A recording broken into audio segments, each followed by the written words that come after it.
Yeah, thank you, choir, for that wonderful singing. Hallelujah to the Lamb of God, which taketh away the sins of the world. Open your Bibles with me, please. First of all, sa Luke chapter 21. Luke chapter 21, then let's proceed in our message sa 2 Kings chapter 17. Luke chapter 21.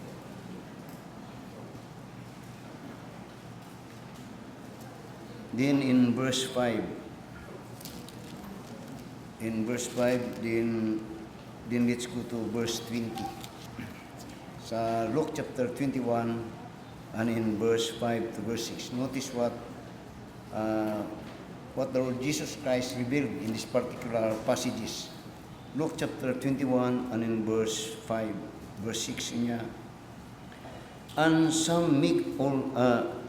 some speak of the temple, how it was adorned with goodly stones and gifts.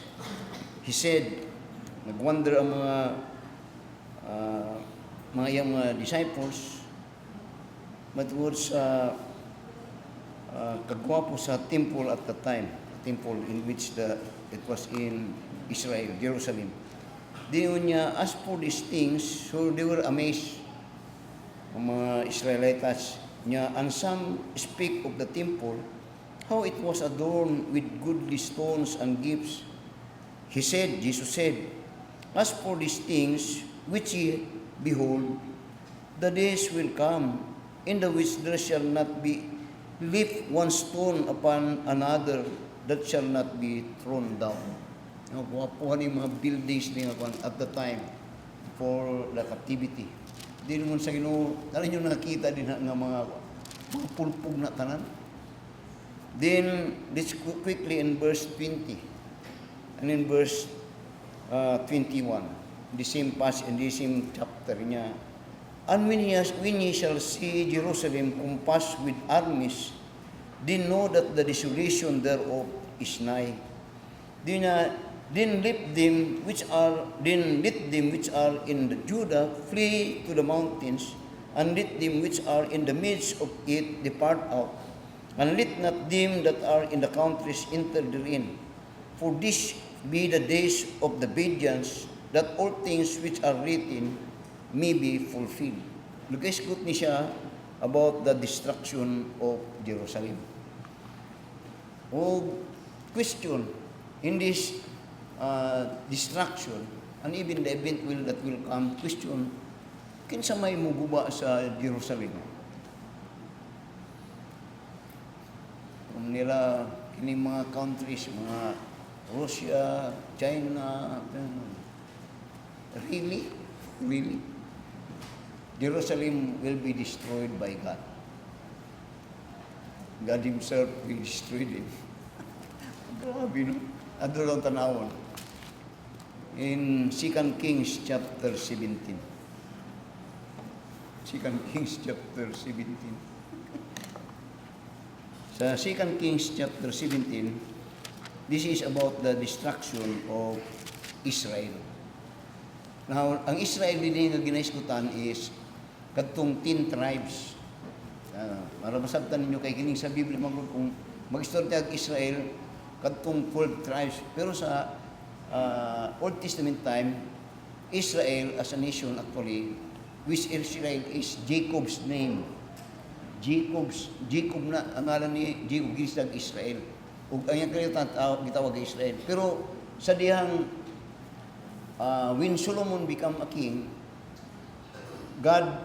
when Solomon died, ang Jerusalem na divide into northern ug southern part. Kadtong northern part is what we call Israel this time, which composed of the 10 tribes. While kadtong Judah, kadto ang southern part or south side part, which is composed of the 2 tribes, Judah and the half of Benjamin. Kadto siya. So karon ang giskutan diri sa 2 Kings is the destruction of Israel. Kung sa to, Israel pastor, kadtong northern tribe. Kinsa tong nasa northern tribe nga gisultan pastor kadtong 10 tribes nga nagrebelde sa dihang nabuak ang Israel. Kini nga northern tribe morning nag-conspire ning biya kang Rehoboam nga anak ni Solomon, o kining southern part of kining northern part muni kang Jeroboam kadtong ning rebelde kang Rehoboam. Kay gusto nila ang Israel nga ibubo ang mataksis, ibubo ang mga ay nga dili mas grabe pa ayo. So nasabtan ninyo ang atong hisgutan karon kadtong Israel. Sa tong Israel pastor kadtong northern tribe. Kinsa ang northern tribe pastor? Kadtong 10 tribes. Now sa dihang gi-destroy ang sa Ginoo ang iyang makatawhan para general northern southern, ang una nga giguba sa Ginoo, ang nagpunish, nag-destroy sa Ginoo sa northern part which is called Israel, which ang sentro niya ay Samaria, ang naguba ato nila ang Ginoo. Pero ang gigamit sa Ginoo naguba sa ilaha ang Assyrian. Ang Assyrian nga nagconquer sa Israel, which is the northern tribe, ang ilang pagtanaw, sila ang naguba ato. Sila. Pero wa sila kablo nga ang Ginoo nagpakusog sila ug ang Ginoo mo gigamit sa nila. Sa ilaha nga mo conquer sa Israel. So kinsay nagconquer sa nagpaguba, nagpunish o nagguba sa Israel pastor? Ang Ginoo. Ang iyang gigamit ang Assyrian Empire. O para masabtan ninyo daan kay Amen. Malingaw ko magtudlo ba? Kay kainumdum ko sa kung batanon pa ko, I was so amazed with my first pastor. Kay iya ka na mo sa pud na nga kini ang iya pong akong ginahimo mo pud ni karon. So sa verse 2 Kings chapter 17. Taas-taas ni pero ako lang saysayon kay na ako'y gusto ipaabot sa ako. In verse particular now sa verse 7. Sa verse 7. Now, in every time that God would pour His wrath or when He chastise His people, ang gamit ani chastise His people, He always warned them. Nga ambot pasabot, when God give warning, He is giving them time and chance to flee from or to escape or to escape from God's punishment or chastisement or wrath. Nga ang buot pasabot sa Ginoo, una siya muhapak, di siya muhapak dayon. Iya sa kang warningan. Ug kasagaran nga ang sa Ginoo mga paghimuon, warningan kanya halos nga hapit na kamamatay nga iya pagyud kang ginawarningan. See for instance the flood. Katong the flood that happened in the time of Noah, una gi-flood ang world, binimo pila ka tuig sila nga giwarningan. 120 years. 120 years of giving them warning, which speak that God give them chance to make reconciliation or chance to make right of their way or chance to surrender. 120 years. Puwerteng taasa na gihatag sa panahon sa Ginoo, una niya gibahaan ang tibuok kalibutan. So with that, mo makita nimong hustasya sa Ginoo, grabe ka kon kayo. So that when the flood came, kinsay i-blame? Ang Ginoo, si Noah, o kadtong nangalunod nga wa gyud nakasulod sa arka ni Noah? Kinsay i-blame? They were given all the opportunity. So dihang nahapit na sila mga malumos, nagatulon na sila mga tubig. Noah, aprehim na. Wala na. Sirado na. Amen? Oh, paras po sa judgment sa Sodom o Gomorrah. Every house is una gisunog sa Ginoo, paano niya? They will warn. Gibalay-balay tanan ni Lot hasta yung mga pamilya tanan. They were given the opportunity.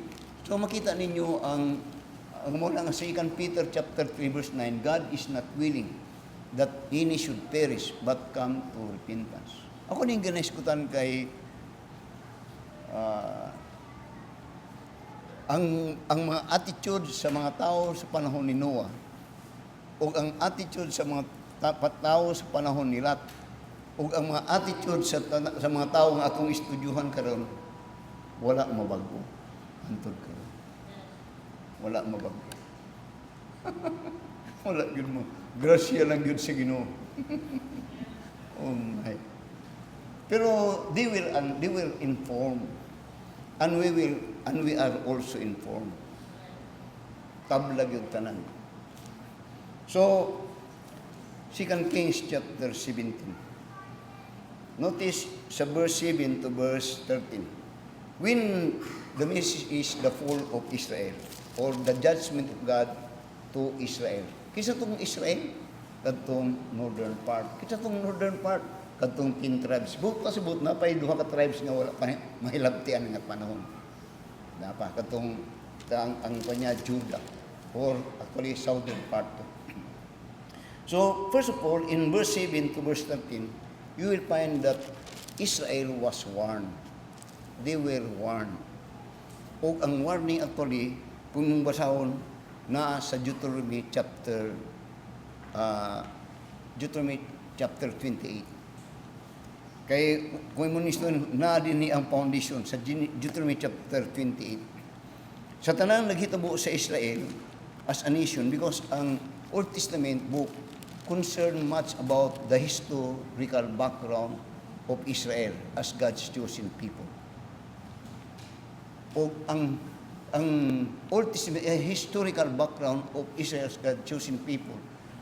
And generally, ang history here is their stiff-neck, hardened heart. Ang ilang pagkagahian sa ilang kasi-kasi. Their rebellion against God. Kining sa Old Testament, ang imong tanaw ni, labi na sa imong studyhan ang mga prophets, mga prophet book. It speak about the rebelliousness of Israel, God's chosen nation. But the rebelliousness, dili ni tinuyuan. Tinuyuan ni. Kay they will warn. They will inform about God's blessing and God's cursing. Nasa Deuteronomy chapter 28 specifically. So tanaw ron, okay mo? Oh, sa Deuteronomy chapter 28. Tanaw sa Deuteronomy chapter 28. Nara ang actually mga warning diri. Danawa sa verse 28 hangtod sa verse 32 ni. Tanaw sa verse suguta sa verse 15. Sa Deuteronomy chapter 28 verse 1 to verse 14 about blessing. Pero mo ko din sa about the warning. Sa verse 15. Yun niya verse 15 sa Deuteronomy 28 niya. But it shall come to pass, if thou wilt not hearken unto the voice of the Lord thy God, to observe to do all his commandments and his statutes, which I command thee this day, that all these curses shall come upon thee and overtake thee. Now take note sa verse 15, ang first nga statement about the curses. And these curses is a warning. Sabi mo, ang primero gyud nga ang iyang notice nimo, tanawag balik niya, but it shall come to pass if they will not hearken. Notice the word hearken. Sa panahon na gani nga di mo mamati, kadto. Now, mo na po na emphasis na, faith cometh by hearing. Mga bantayan nimo kay kining pagpamati, mo na pagpakaon sa imong kulag ug espiritu, pagpamati sa pulong sa Ginoo. By the time nga di nakaganahan, imo nang di nakagana mamati, dayon kana delikado na. Kanang musulti ka nga, mo ni nga pimo tanon ni nagkakadaot kining nakadaot sa kalibutan o bisan sa atong nasod. Kining nagapadagan sa atong ekonomiya o sa atong nasod, mga tao ni nga ingana nganuman walay panahon nga nagapamati sa pulong sa Ginoo. Ngano unsa man libot nimong pasabot pastor? Nangapas mo ilang kalagog espiritu. Kung mapas mo gani ang kalagog espiritu, ang iyang sulti, their mind is darkened. Their heart is in darkness ang term niya. So ang aksyon niya karon wala na. Kung guba iyang panghuna-huna, nangitngita iyang panghuna-huna, ang iyang kasing iyang emotion karon nangitngitan, wala na maayo nga iyang himuna. Bisan pa unsa na siya ka intellectual. Kung imong tanaw. So ang iyang first notice is hearken. Muna nga harden not your heart. And in the day that you will hear the word of God, as he said in Hebrews chapter 3 and in verse 7. So, unya, Deuteronomy chapter 20. Kasaylo ako ninyo kung nagatulog ko, kaya nag-explain manggod ko. Hantol nga di mo ganahan nga kung pamaging, kaya kung gusto makasabot yung tatanan. Okay ra mo. Kaya kung diretso na kung istorya na yun, hindi niyo makakuha ang iyang ko. So, ganyan, verse 15, but it shall come to pass, ang primero nga warning, if ye shall not hearken, di ka mamati, unto the voice of the Lord thy God, to observe to do his commandments and his statutes which I command thee this day, thou shall this all curses shall come upon thee and overtake thee. Now, notice this word niya, hearken unto the voice of God. Now, ang kanadto sa Old Testament time, ang voice sa Ginoo, ang iyahang mga propita. Ang pasabot niya, ang God speak through these prophets and priests. So, these people, special people God, are His voice. Pero ang pangutan na, karon pastor, ingon mo, wa na may prophet, wa na tong priest, kung tanawon. Is God still speaking to me? Then, mangutan, nagka-istorya pa ba kung ang Diyos sa ako, pastor? Anak, gusto ko na ako nang i-share sa inyo. Kasi tanong ninyo, ako, kanunay nag-istorya ang ginusa ko. Ako isulti para kay balubong nga istorya po ng ginusa. Basta masipyat ko o nagahuna-huna ko di maayo. Dunay musulti sa mali gyud na di na mao. Na. Kanang usahay kanadtol binakanadtong di pa kay na ako ni nakon. Usahay kanang manguwag ta. Tanaw-tanaw ako. Munay musulti sa mga di gyud na maayo. Daot na yun. Usahay ang santo pastor. Nagig-istorya ang ginusa ko ato. Iya kong ginabadlo. Kanang, kita mo na, kanadto kung di ko makasimba, magilty ko. Muna gusulti nga, safe yun na. Pastor, nag-i-istorya ang ginoon si mo. Oo. Kano sa, ato mga panahon na. Nga pa yung mga panahon nga magbuhat kong maayo.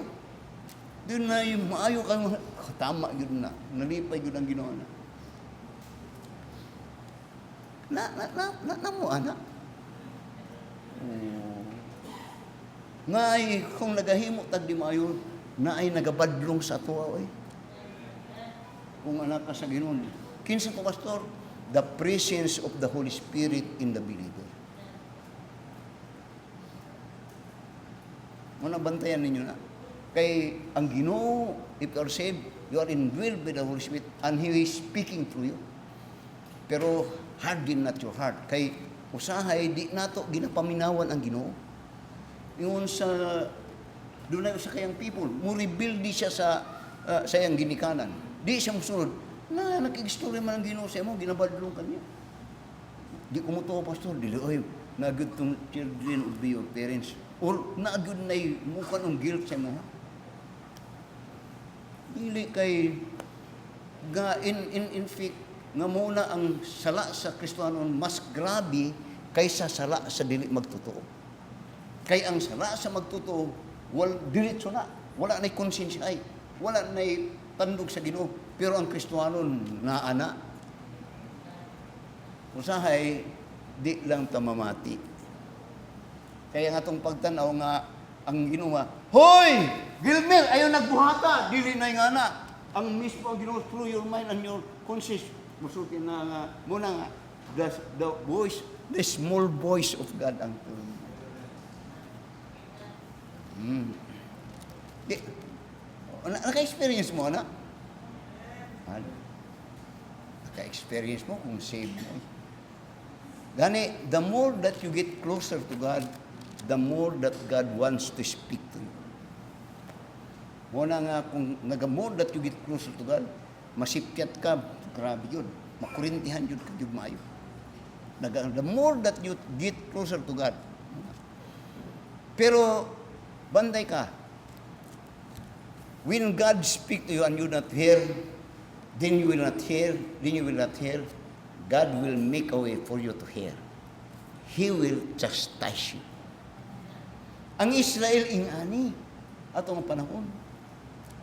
Ang mga kanjod, ang mga propeta yun sa Ginoo. Muna yung isulti sa verse 15. Mga grabe, di ninyo masabtan. Taas-taas na po ni ba? Pero ako lang yun. Sa verse 15 karon, ingon niya, balik. Niya, but it shall come to pass if thou will not hear unto the voice of the Lord thy God. The voice of the Lord thy God. Kinsa na? Prophets. Kinsa na? Kadto sa high priest. Niya, to observe and to do all the commandments that and statutes which I command thee, niya, this day, that all these curses shall come upon thee and overtake thee. Curse, muna siya. And you will find that these are the curses. Then, notice verse 45. Niya, moreover, all these curses, 45, shall come upon thee and shall pursue thee. Hindi ka mamati, niya pursue, iya yun kang, kung pa di ka yun ka-escape. They will pursue thee and overtake thee till thou be destroyed. Kuan kayon? Till thou be, kinsa ni siya? Ang destroy, ang kadtong Ginoo. Nga naghatag sa imo siyang pulong. Kung magpagahi ka niya, di yun ka tanan, di yun ka undangan sa Ginoo. Di niya, because thou hearkenest not unto the voice of the Lord. Ang iyang gusto, parang to nga, di ka mamati. Di niya, Lord, thy God, to keep His commandments and statutes, and they shall be upon thee for a sign, and for a wonder, and upon thy seed forever. Then, akong gusto lang po pabutan ng 47. Kay usahay, because thou servest not the Lord thy God with joyfulness, and with gladness of heart, and abundance of all things. So, very important to. Nga ang warning is, pamati yun. Doon, pamati of the voice of God. Now, kung mong tanawon ni mo, nahitabo sa Israel in general, sa 2 Chronicles chapter 36, tanawa. Notice, 2 Chronicles chapter 36, in verse 15, i-compare mo ni sa Deuteronomy chapter 28, verse 15, and in verse 45, whole chapter sa verse sa Deuteronomy chapter 28, mo ni karon ang nahitabo sila. Sa 2 Chronicles chapter 36 niya, and the Lord God of their fathers sent to them by His messengers, the boys, niya, rising up betimes and sending, because He had compassion on His people and on His dwelling place. The compassion of God to His people is expressed by sending the messenger. And the messenger is the voice of God. Di niya, but they mock the messenger of God. Muna yung problema ron. And despise His words, and misuse His prophets, until the wrath of the Lord arose against His people, till there was no remedy, and they were destroyed. Sa 2 Kings, first of all, when God destroyed Israel, they were warned. They were warned. Na, umbot pasubot, kay balo sila. Gipasid sila. So, dili sila inosente. Dili mo nila nga wa man namo tuyua. Ila tong tinuyuan. Kay nahibahibulo mandaan sila sa Ginoo. Makita niyo na? Oh, God is a God of justice. Now, tanawa sa 2 Kings chapter 17 now. Tanawa sa verse 7. Yun niya, for so it was that the children of Israel had sinned against the Lord their God. Kadto nga sin, is because they do not heed to the warning of God. Din niya, against the Lord their God, which had brought them up out of the land of Egypt, from under the hand of Pharaoh, king of Egypt, and had feared other gods. Gisay say diri, ani, ang ilang historical background, nga, kung sa giskutan, when they were redeemed out of Israel, o out of Egypt, katupag nga redemption, kwanto, they were redeemed by the power of God. Nga gitugtan sa Ginoo nga 10 times nga dunay plagues nga gihimo sa Ginoo sa Egypt, nga yang ginapakita yang gahom nga wa gyud mahimo ang Pero sa Egypt, ang mga Diyos sa Egypt, ang tanan mga wa gyud mahimo sa Ginoo. God intentionally hardened the heart of Pharaoh para ma-declare, makita sa mga tao nga there is no other God. O kining Diyos sa Israel, kamhanan sa Ginoo, sa diyang gibuhat ko sa Ginoo, eventually, ginapakita sa Ginoo ang iyang power, di lamang sa mga Egyptians, but also for Israel and for the whole world, nga ang Diyos, nga naagi na pagsimba o mo redeem kang sa mga Israel, Diyos nga kamhanan sa tanan. Umunoy karon ang iyang ginasikutan. Pero ang di maayo, di sin. Because they were redeemed by the power of God, but what they did is they rejected God and made idols. When they made idols, it means that they want more power. Not ang rejection, ang rejecting, ang katong na-experience siya, o nakita nila nga power sa Ginoo. They made an idol. Munang naitabo sa, actually sa 1 Samuel chapter 8. Pero taas na kayo. Muna kanto sa kailan.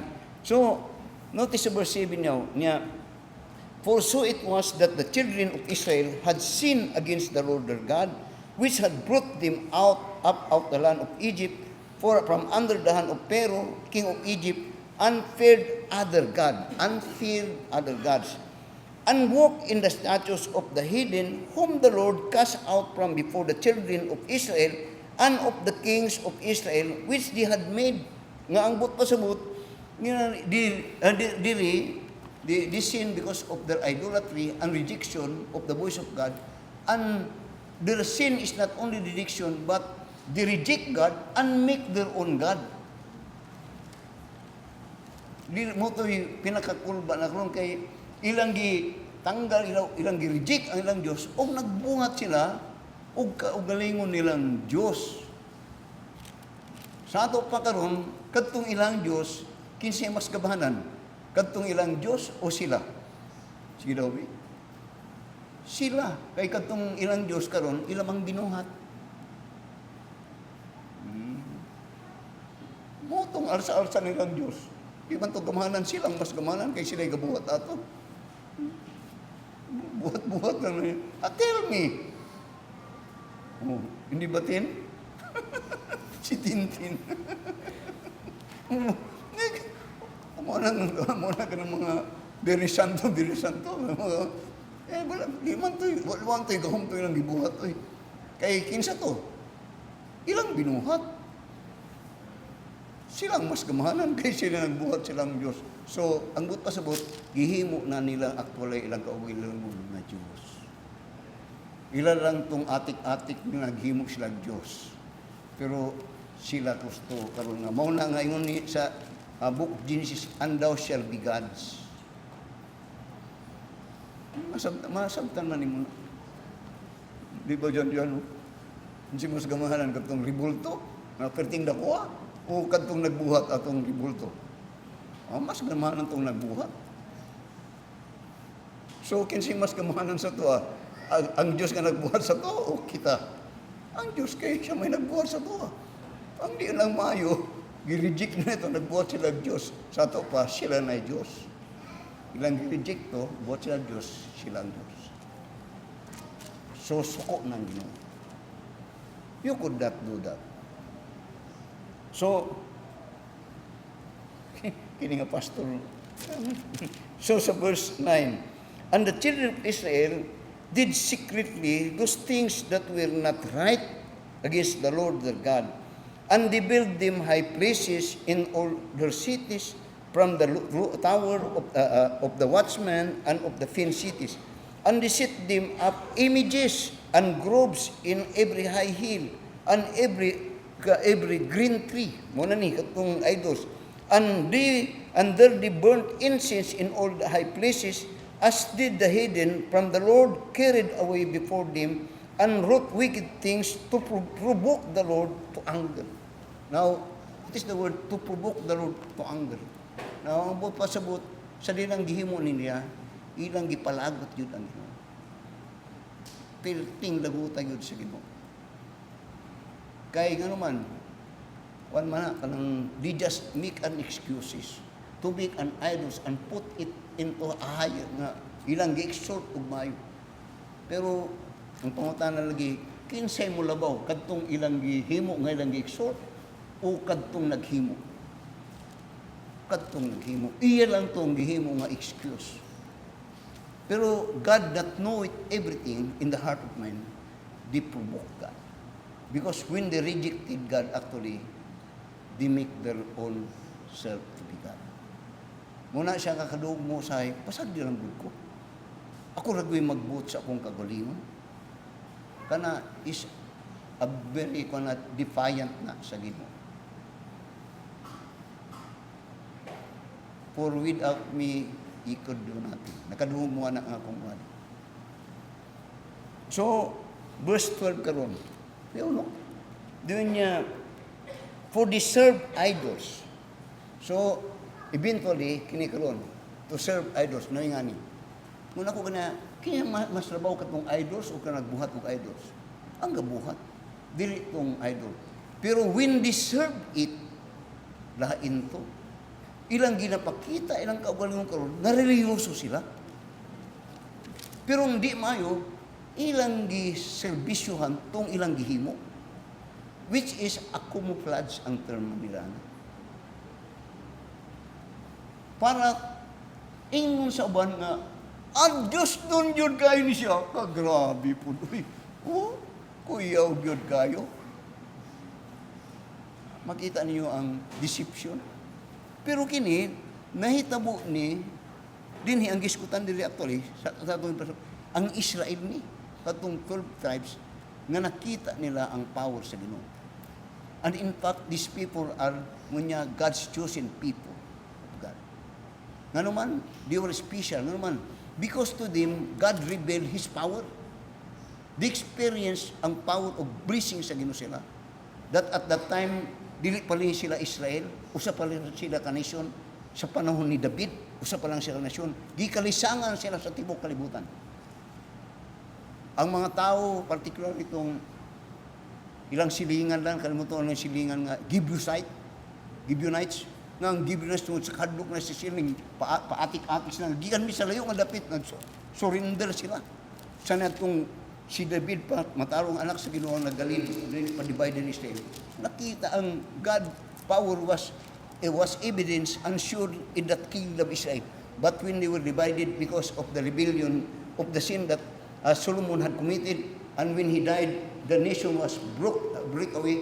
Rehoboam remained to be the king of the true tribes. The true tribe, while the other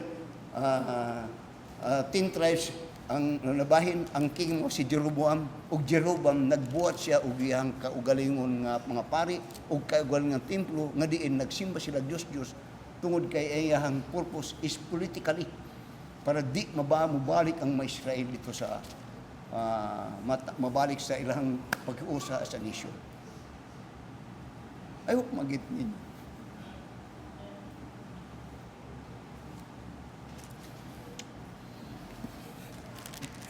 Basta nasa Old Testament po kani mga, I hope you are enjoying, you are learning. So, tanaw ron sa verse 14. For they served idols, whereof the Lord had said unto them, Ye shall not do this thing. Then, din niya sa verse 13, Yet the Lord testified against Israel and against Judah by all the prophets and by all the seers, saying, Turn ye from your evil ways and keep my commandments and my statutes according to all the law which I commanded your fathers, and which I sent to you by my servants, the prophets. Verse 7 to verse 13, God give them warning. Ang warning, gihatag niya sa verse 13. Kung kining warning, muna sulod sa verse 7 to verse 12. God give them warning.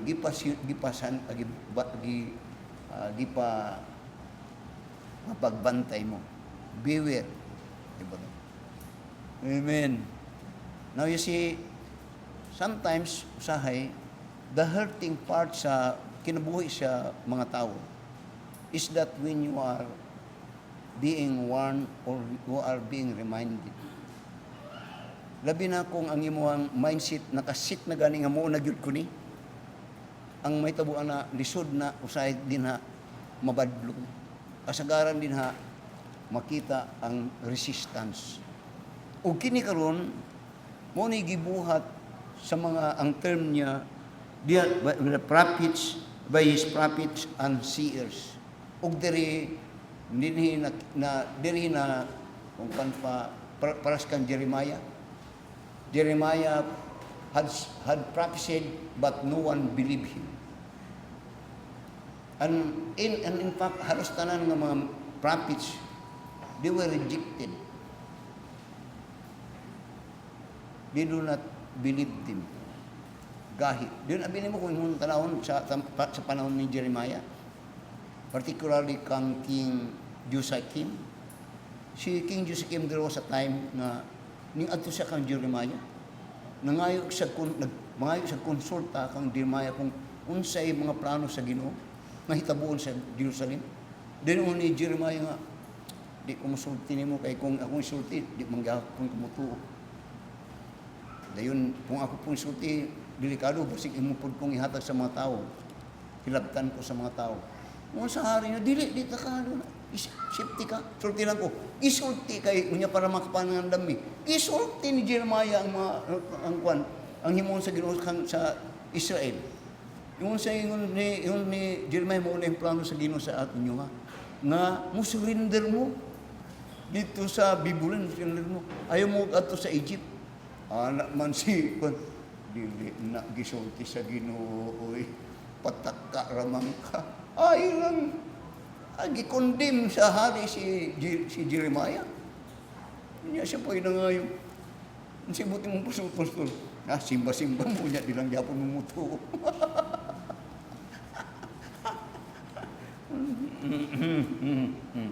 So, notice, they were warned. Now, in verse 14, ako lang nisa sa inyo ako ipakita. Dali lang eh. Sa verse 14 to verse 17, they were warned, but notice the response to the warning. How they responded. In that warning, God is speaking to them for their salvation. God is speaking to them how they are to escape from God's judgment. And God's judgment is Assyrian will wipe out Israel. Kung kuwan pa, kanat po nga gira sa mga harib-harib, pulpugol yun sa Assyria. Ang Assyria ay ang pagtanaw, sila ang mupulpug sa Israel. Wa sila kay baludi ay nga ang Ginoo ang gagamit sa Assyria para mupulpug sa Israel. Nga to the point that God used Assyria to wipe out or to punish Israel. Ang iyang gigamit ng Assyria, wa kay buluan. Pero paras pud kang Nebuchadnezzar, nasibo ni sa impacto siya ang nagatrabaho, pero ang Ginoo day ang nagatrabaho niya sa iya. So tanaw how they responded. Then maybe paras pud sa to how we respond to the message of God. Then niya, notwithstanding, they will not hear.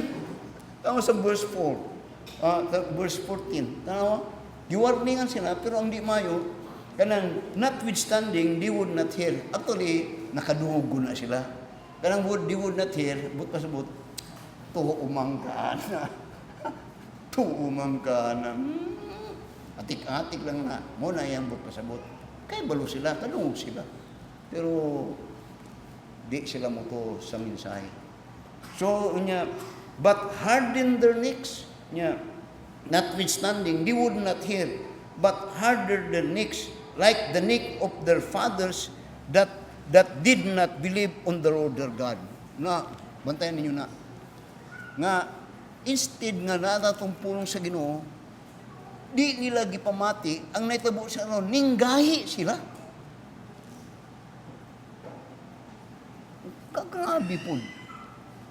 God give them the warning. God give them the message. There is a voice. Ang response unta, ay salamat, okay. Ang naitabo, sa dahil nadugog nila to, ninggahi naman yun sinoon. Ning rebuild naman yun sinoon.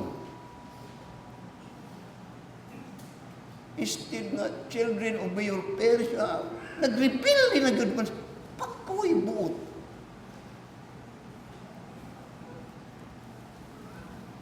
Or, husband, love your wives. Or, wife, submit unto your own husband. Pantay si... Pantay sundo, nagtapa dito. Hardin din. Sa naman niyo ay. Napatuloy akong amigo nga Christian na pastor, istor siya may mga nasipat mo natin, naunsa naman ni ko'y pastor sinoon. Bisa ka itong lola na galing ko dito. Na ang punong sa Ginoo, imbis nga, okay, nanggahi naman sinoon. Nagsinambagay. Unsa naman ni ko'y. Makira mo? Yan, hindi katulgod-lagod mo. Nawali ni nga. Ay, natin ito na. So, tanawa, notwithstanding, they would not hear, but harden their necks, like the neck of their fathers, that did not believe on the Lord their God. Naiskutan, ngayon, no, ito ngayon ako ganyan, dili nagabago ang tao. Kay kini sila karon second generation man, at third naman kani. Kagtunggikan sa gawas sa Israel, sa Juda, nangamatay naman to. Sa Egypt, nangamatay to. Doon kinikaroon ng kasulod, mga bago na po ni. Pero ang ilang pamatasan, ilang gawi, pareha lang yapon dito. Sabihin nyo sa'yo, panana, kung kina. So, verse 15, niya, and they rejected his statutes and his commandments they had made with their fathers, and his testimonies which he testified against them, and they followed vanity. And they followed vanity. Kining vanity actually, ang Israel, when they lift up God and made idols, they followed vanity. Ang ilang gihimo actually, ilang gikopya ang pamaagi sa dili mga Israelitos. Ilang gikopya nga dunay laing Diyos. Kay kining mga kalab o mga tawhana po, labi na nga sila, na sila mga Diyos, kangkero sila. Karon gani gabito ni sa Ginoo. They rejected. Pero ay ini lino God's power kay katuyon ako sa Exodus. Pero di lang gud makontento tungod kay kasagaran man gud kining man wants to be free as always. Dili ta gusto nga kanang magahuman ta. Mao danay mga rebellion bisag sa pinimalay. Pero mo to doon ako'y wali nga misunderstood freedom. Katong wali na akong misunderstood freedom. Nga ang mga balaod sa Ginoo or the command of God, usahay di ta gusto. Kay mura bag dili ta gawas no. Pero the command of God is our safety and our safeguard and safety. Mugawas ka sa command sa Ginoo, nga gusto nimo maging gawas doon, guba ka. Say for instance, thou shall not steal. Kana command sa Ginoo na. Pero by the time nga di ka gusto mo steal ka, maguba ka dyan. Thou shall not commit. Thou shall not commit adultery. Obey your parents. Mga commandments man na sa Ginoo. Pero kana nga mga commandments, kana safeguard sa atoa ug makaayo na sa atoa kung atong sundan. Mugawas ka din ha. Wa na, guba gyud ka. Ug dighang mga tawo nga they want to be out of God's dominion through His command or commandments. And that is actually rebellion to God. So muna, nahimong drug addict, muna, makita ninyo nang alis sa mga gawas. Makita po din na sa mismo sa inyong mga silingan o na po na mismo sa inyong mga balay.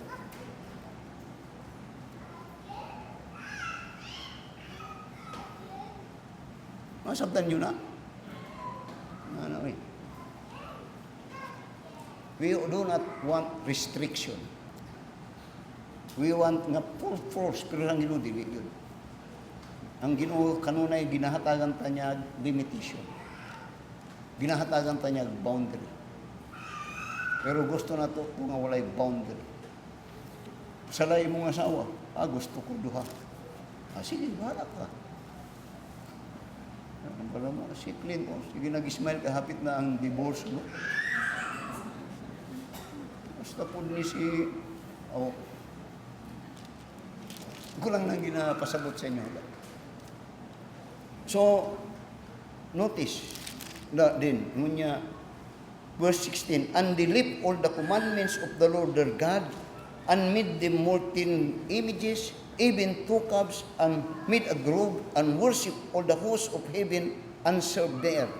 And they caused their sons and their daughters to pass through the fire, and use divination and enchantment, and sold themselves to do evil in the sight of the Lord, to provoke him to anger. God gave them warning, but they rejected God's warning. What they did much evil silang tinanong. Amen. Amen. Now, yun ako kaniya parang parulong na ako na lang diretsyon. Yun ako kini naghiskot ni sa gibuhat sa 10 tribes Israel. Sa duha kadadang nabungkag ang Israel as a nation, 12 tribes, nabahin niya siya napulo og duha. Ang kining Israel mo ning napulo ka tribes. Ang unang nga giguba sa Ginoo as his chastisement because of their rebellion, and the rebellion is evidence in their not hearkening the voice of God. Sila ang unang gibuhian sa Ginoo. They were destroyed by Assyrian.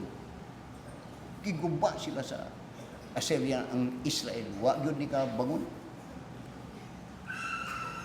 Og sa dihang naguba sila, nakita ni sa Judah kantong 2 tribes. Nakita niya ni. Nadungog, nakita, kung ano pa nakita, di lang tinong nakita nila yun sa pagpulpog sa Assyrian ang 10 tribes. Ngilngig. Pero sa Jeremiah chapter 3, muna ron ang naitabo. Okay na mo? Masundan ko ninyo? Now, you see, let me see this by the way. Masahay kita ang Kristiyano, musulti ta nga. Ang asawa musulti nga. Ako, wag yun ko garibildi sa Ginoo. Okay lang yun kayo ko. Pag sure, oy. Pag sure yun. Ako na, maulo naman ko mukuan kang lalis, oy. Pa naman gulisig, mataas naman gulisig lalis, ulaw ko ba? Pero kung si Gladys, nagbuutan kayo ko, adi lang. Pero ang mensahe para nito sila, si Jurali lang kay si Jurali marag okay na sa ako ni nga guli-guli lang. Ni Jurali, ako pastor. Obedient kayo ko sa command sa Ginoo, pastor. Pag sure, oy. Wives, submit unto your own husband. Pero usahay kini si Clinton akong nadungog kay sa 10 nga yang imuon kang Jurali nga kon maka-score na lang siya tagsa na lang. Masagaran siyam X kang kuan kang Jurali.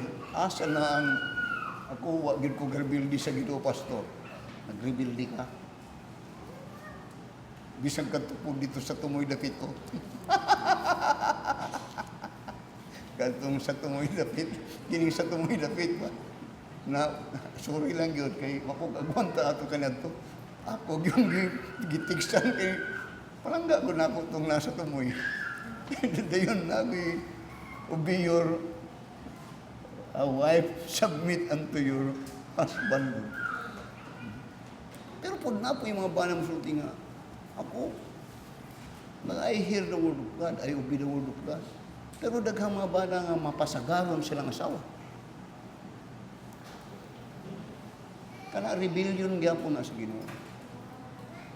Mga bana nga mapasagaron sa mga asawa, rebelde na sa Ginoo. Pares ni atong giiskutan karon. Usay di lang nato na ginatanaw nga rebellion. Pero it is a rebellion against God. Naangbot pasabot, wa kay respeto sa Ginoo. Ang imong respeto sa Ginoo makita din mo sa pagrespetar nimo diha sa pulong sa Ginoo.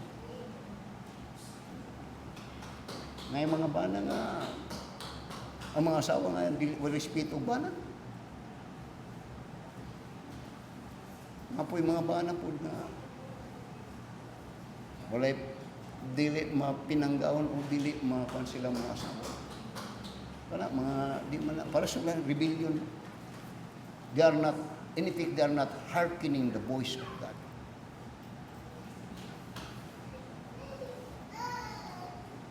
Jeremiah chapter 3. Ako lang giikuan sa inyo.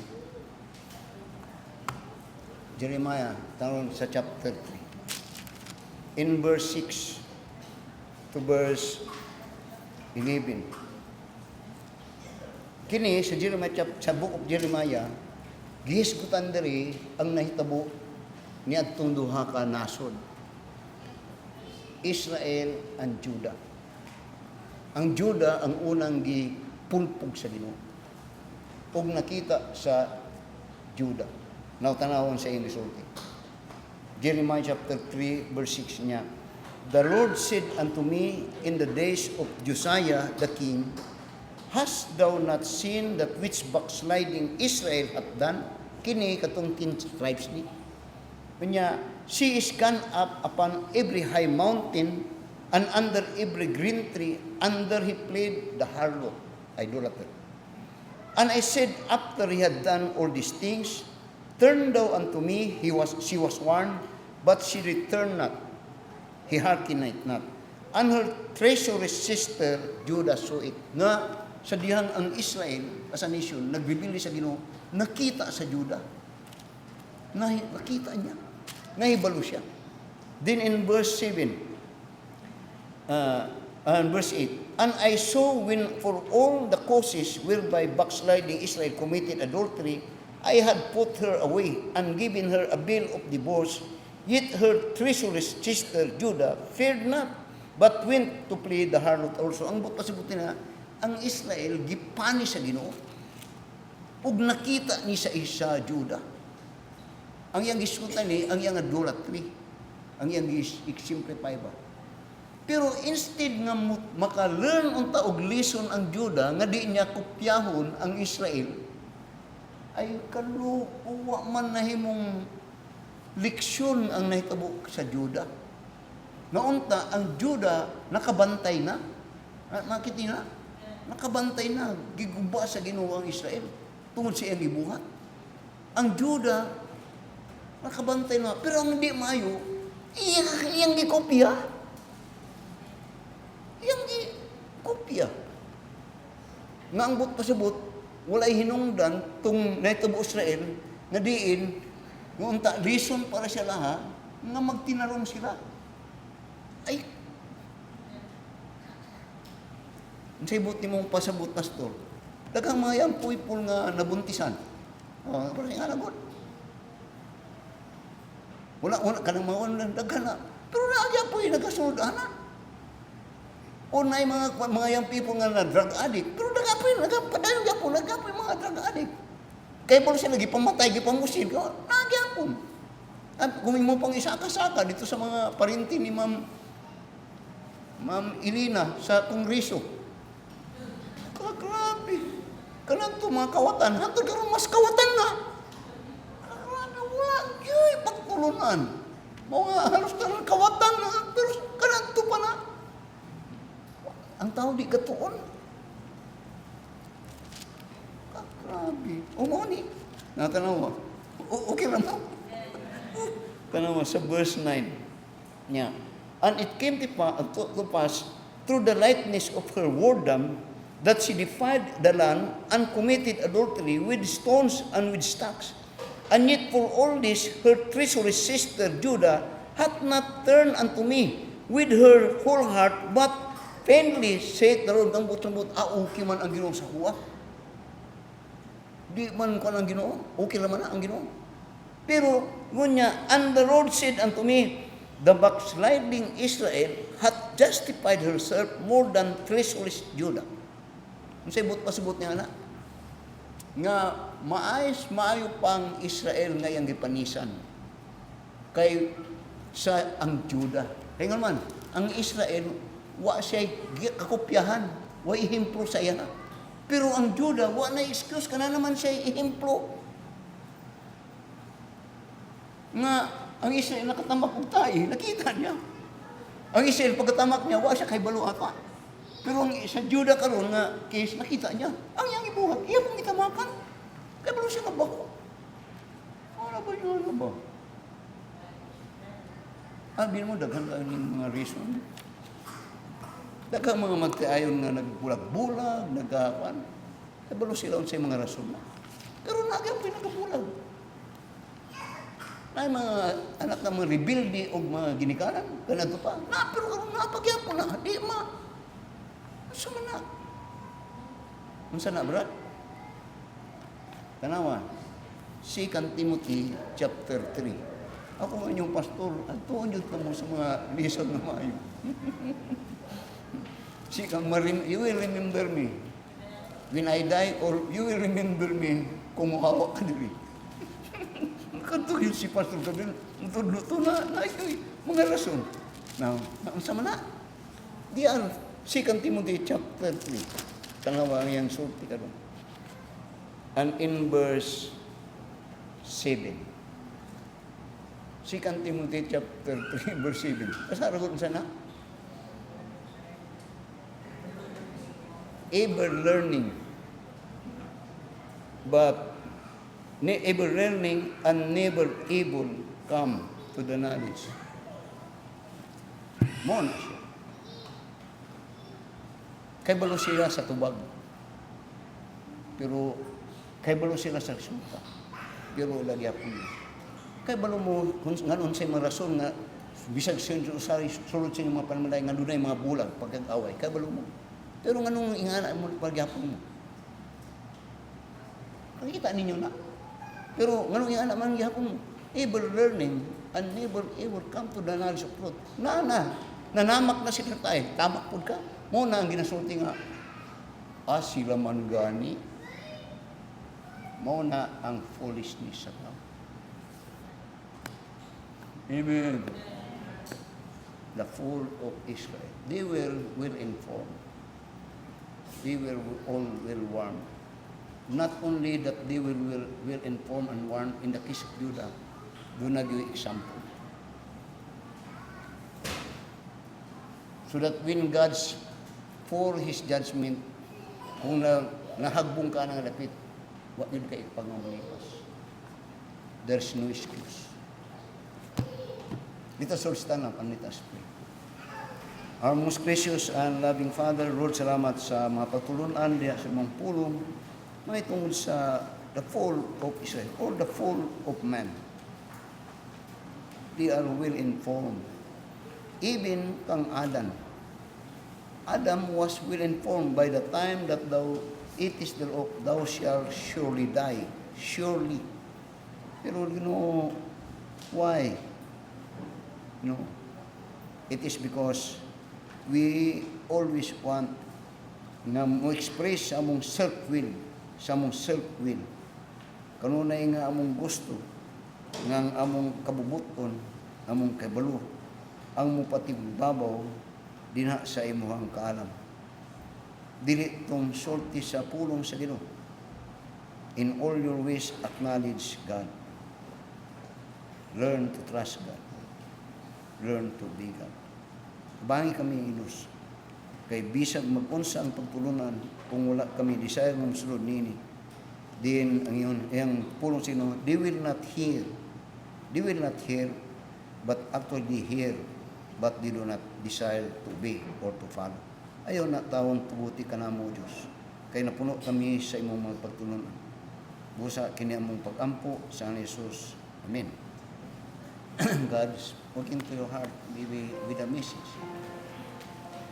Take up thy cross and follow me. I hear my master say, I gave my life to ransom thee. Your surrender, your only.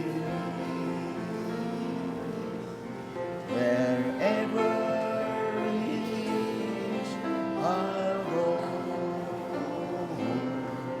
Wherever he leads, I'll go.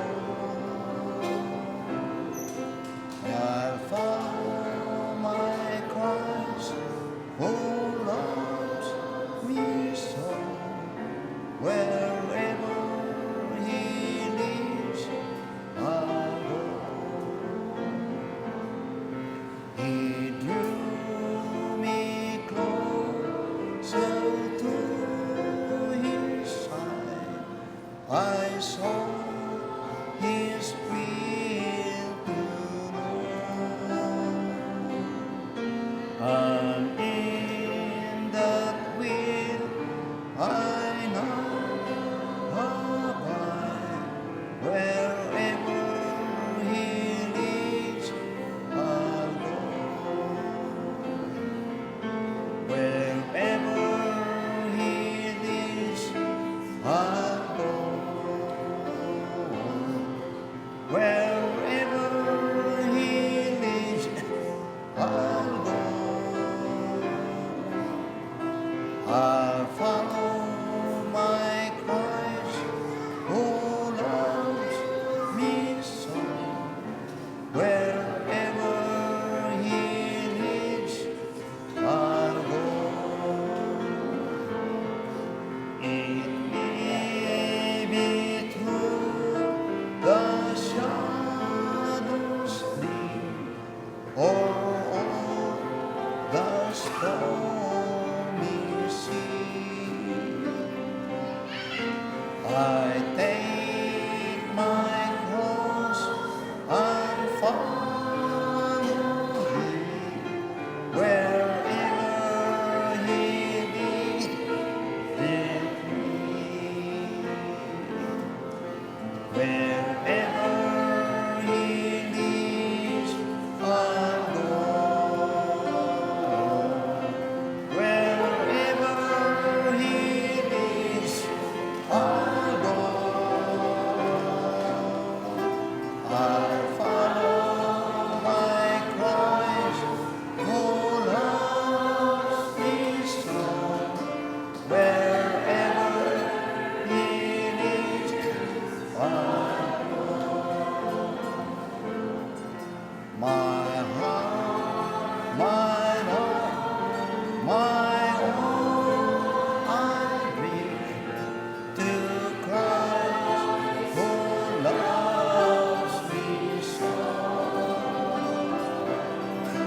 He is my master, Lord and King. Wherever he leads, I'll go. Wherever he leads, I'll go. Wherever he leads, I'll go. I'll follow my Christ who loves me so. Wherever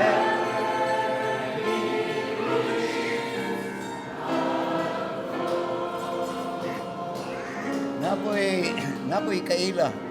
Kaila yun na ako kayo. Batanon pa to siya kanadto. Edad nga 16, napaangkan siya. Adto siya Japan. Katong yang anak ng pangkan, anak siya bayi. Ay po anak, nabukan ko na ko ron, napangkan ko diyan. Sa manao. Alam mo anak? Napod kay balo. Nga broken family yang pamilya. Nagminyo siya. Pariyag yan po. Sa mga pastor, ever learning but never ever come to the knowledge. Ayaw yun mo, anak. Ayaw yun. Please bow down our heads for prayer.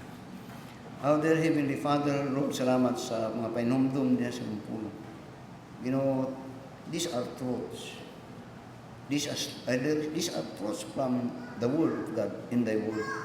And these things happen sa mga kinabuhi, sa mga tao, you know, ay mong pulong, na mong mga warning, mga ihemplo para sa mong kaayuhan o bisan pa nga malikay kami sa mga kadautan. Kapag daghang mga tao nga hagbong sa mga kadautan. But they were not there. They know the outcome of what they do. As a result, they are informed. Even drug addiction, adultery, even stealing and all those things. They are one. Mga tabangin kami o Diyos nga nasa kamaturan, nga mamahimo kining giya ka namo sa pagkinabuhi nga matarong ug halangdon diya sa imong tubuhan. Salamat po Diyos sa mga mensahe sa mga panimbahon karong nga adlaw. Dalaygon ka ug among ginapasilungkan ka sa mga magtulong ng among gihatag kanamo. Ayaw tuguti nga magmagahi kami diya sa mga pulo. Because the curse started when Israel hearkened not in the voice of God, in the word of God. Busa, humuka kanunay among pulo, among kasing-kasing diya sa among pulo. That makaangkon, makasulti o makapadayag kami. That the word had always a lodging place in our hearts. Nga kini mo'y nagapalig-on sa among kinabuhi na matinoon o masinulano diya kani. O Diyos ko, panalinginin usab ang mga tawhan sa mong pangapagbudlay karong mga sunod na masimana nga kami nagakinabuhi nga matarong sa mga tubangan mo nga among ginaklin nga tanang butang ikan sa mga panalangin kay kini hinumuan namo nga matarong og nga tama sa mga tubangan. So panalangin padayon mo tawhan nga ug pinga sila sa ilang mga biyahe, ang pinga sila sa ilang mga kinabuhi ug nga makabalik na usab kami karong Domingo nga malipayon nga mo simba diha kanimo sa espiritu sa maturan tungod kay kini ang imong katuyo o kini among giampo pasalamatan sa ngalan ni Jesus. Amen. Daghang salamat.